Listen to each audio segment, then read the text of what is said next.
ગુજરાતમાં જે માવઠાની આગાહી હતી અને સતત 5 દિવસથી કમોસમી વરસાદ પડી રહ્યો હતો, ત્યારે આજે જેતપુરના ખેડૂતો જે છે એ ચિંતામાં છે અને સમગ્ર ગુજરાતના પણ જે ખેડૂતો છે તેને નુકસાન થયું છે. પાક જે ઊભા હોય તેને નુકસાન થયા હોય છે. ત્યારે આપણે સીધી ખેડૂતો સાથે વાત કરીશું અને તેના જે મંતવ્યો છે તે જાણીશું. સમગ્ર ગુજરાતમાં જ્યારે કમોસમી વરસાદ પડ્યો અને માવઠાની જે આગાહી હતી જેના લીધે ખેડૂતો ખૂબ ચિંતિત થયા હતા, જેના લીધે લોકોને નુકસાન પણ થયું, ખેડૂતોને પાકમાં નુકસાનો થયા. ત્યારે જેતપુર અને આસપાસના પંથકમાં પણ જ્યારે આ વાતાવરણમાં પલટો આવ્યો ત્યારે કમોસમી વરસાદ વરસ્યો હતો, જેના લીધે ખેડૂતોને નુકસાન પહોંચ્યા હતા. કારણ કે હાલમાં જે ઉનાળુ પાક હોય ખેતરોમાં તૈયાર થઈ રહ્યા હતા અને અચાનકથી જે આ વરસાદ વરસ્યો અને વાતાવરણમાં પલટો આવ્યો, જેના લીધે ખેડૂતોને ઘણી બધી ભીતિ અને જેનો ચિંતા રહી છે.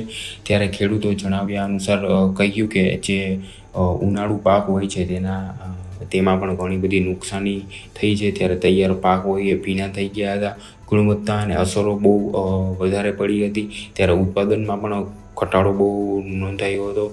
આ વર્ષે જે લોકો આશા રાખીને બેઠા હશે કે આ વખતે પાક બહુ સારો થશે, ત્યારે એ લોકોના સપના ઉપર પાણી ફરી ગયું એવું પણ કહી શકાય. હવામાન વિભાગ દ્વારા આગામી દિવસોમાં પણ હળવા વરસાદની આગાહી રહે તેવી પણ જાહેરાત કરી છે, જેના કારણે ખેડૂતોની મુશ્કેલીઓ વધી શકે છે. હવે સરકાર તરફથી કોઈ મદદ મળશે કે કેમ તે જોવાનું રહ્યું. મારું નામ શક્તિ છે અને પરમાર અટક છે અને ચાપરાજપુરની જમીન છે. આજના જે વાતાવરણના કારણે તમારા ખેતરમાં શું અસર પડી?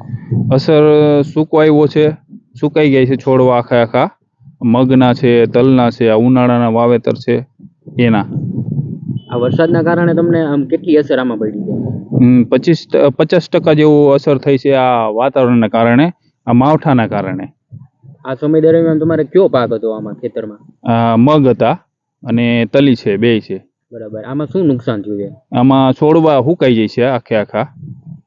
એટલે પાક બચ્યો છે કે સાવ બગડી ગયો છે? નહીં, 50% ઉપર બગડી ગયો છે, છોડવા સુકાઈ જાય છે આખા. અંદાજિત કેટલા રૂપિયાનો ખર્ચ કર્યું તમે? આમાં મેં 30-40 હજારનું ખર્ચ કર્યું છે.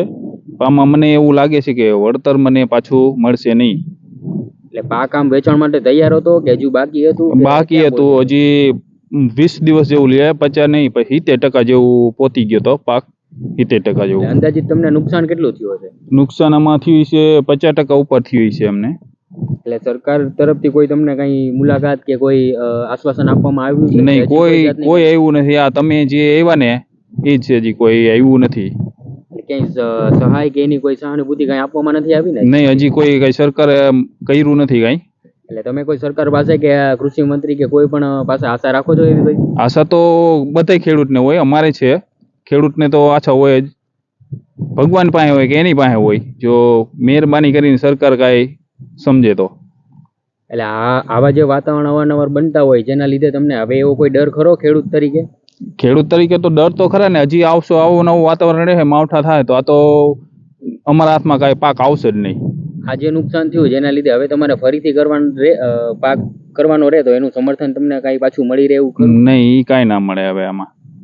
આ 4 મહિનાનો પાક છે, 4 થી 5 મહિનાનો, પણ હવે તો કાંઈ થાય નહીં આમાં. આ જે નુકસાન થયું તેના લીધે તમારા પરિવાર ઉપર કેટલી અસર પડેલી છે? અસર તો થાય નહીં, છોકરાને ગણાવવાના, પછી ફીનું એનું એ બધા અમે આમાં રોક્યા હોય પછી અમને કાંઈ વળતર મળે નહીં તો શું કરવું?